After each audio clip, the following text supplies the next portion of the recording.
Comment pourrais-je me détacher de ce que je n'ai pas encore vécu?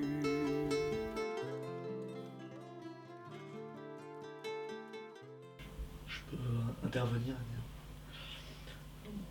Moi récemment on m'avait fait une autre comparaison que la vague et l'océan, et qui m'avait fait réfléchir, enfin qui m'avait en tout cas touché.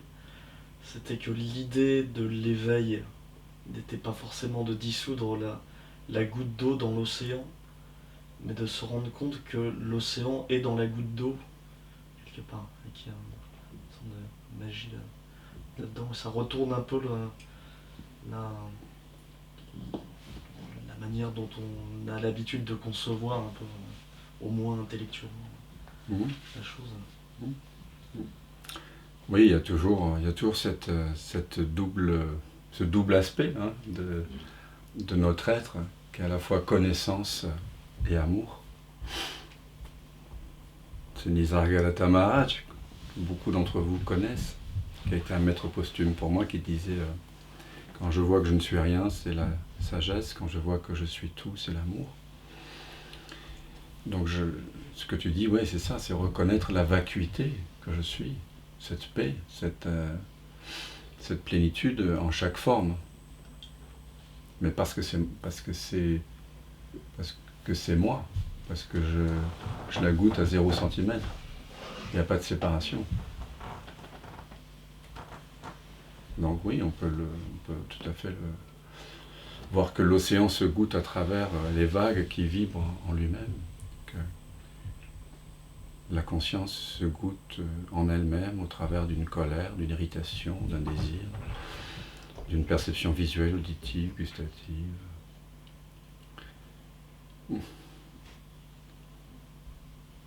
Elle peut se goûter à travers tout.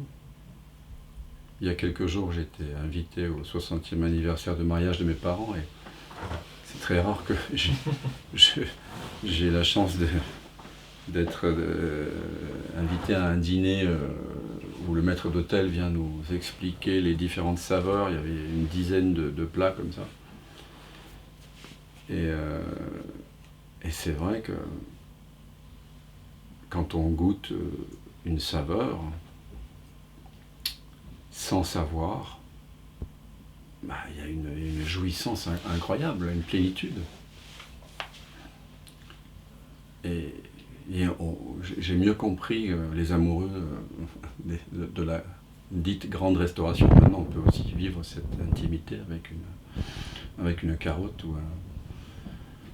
ou un steak mal cuit. Mais bon,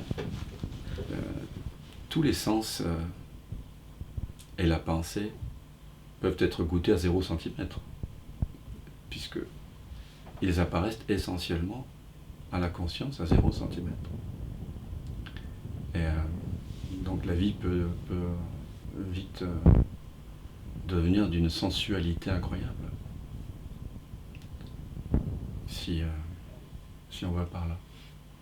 C'est-à-dire qu'on cesse de surimposer sur une simple sensation gustative, olfactive, sensorielle, mentale, une quelconque étiquette, quoi.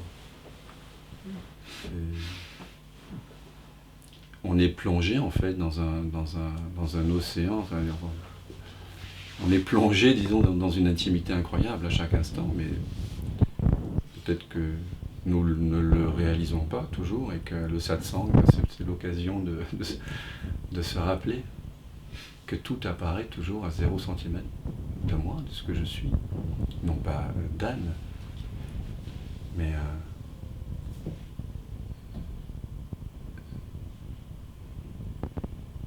cet élément de connaissance qui est en chacun de nous. Il y a quelque chose en nous qui connaît l'expérience. Pas d'une façon relative, pas qui compare, mais qui fait l'expérience. Il y a quelque chose en nous qui fait l'expérience. Et visiblement, quand on investigue un peu, comme on le fait ensemble ici, on voit que contrairement à ce que pensent 99,99% des humains, ce n'est pas Dan, Déborah, Yaron,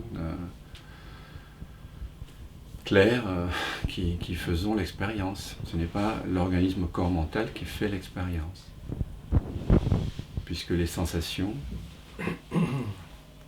le visuel, le mental, tout ça c'est goûté. Ça apparaît, ça disparaît et c'est connu par ce que nous sommes réellement.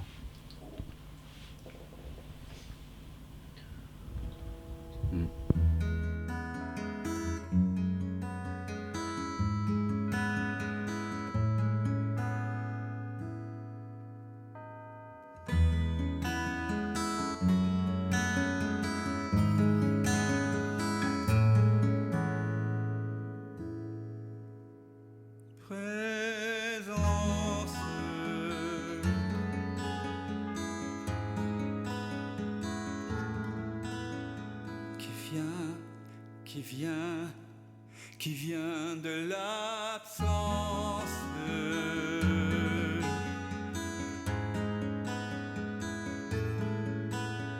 qui se rêve présent, s'il donne naissance à ce grand rêve qu'est l'univers et que l'on nomme la vie.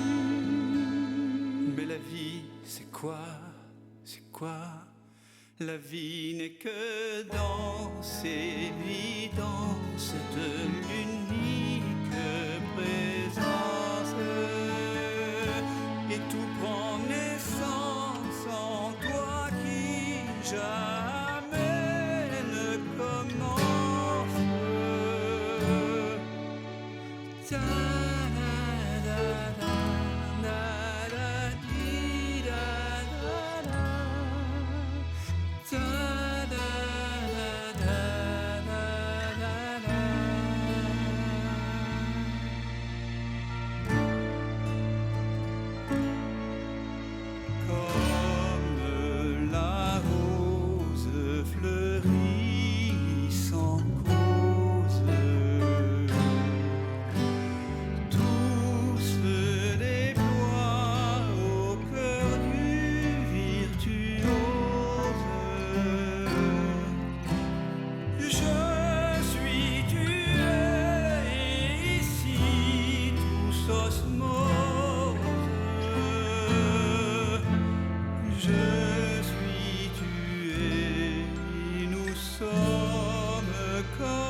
Maintenant que ça commence, je m'émerveille en ce silence. Tout naît, tout meurt dans la présence.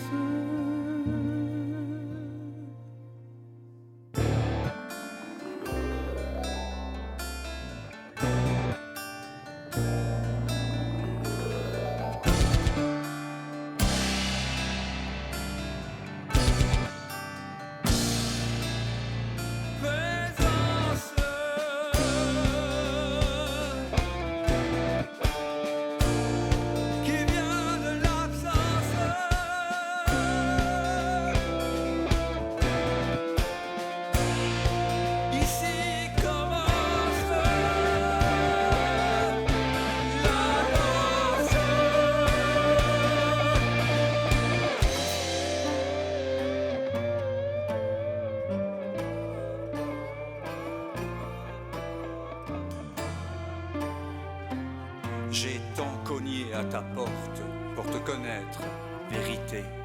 J'ai frôlé la folie, j'ai cogné jusqu'au sang.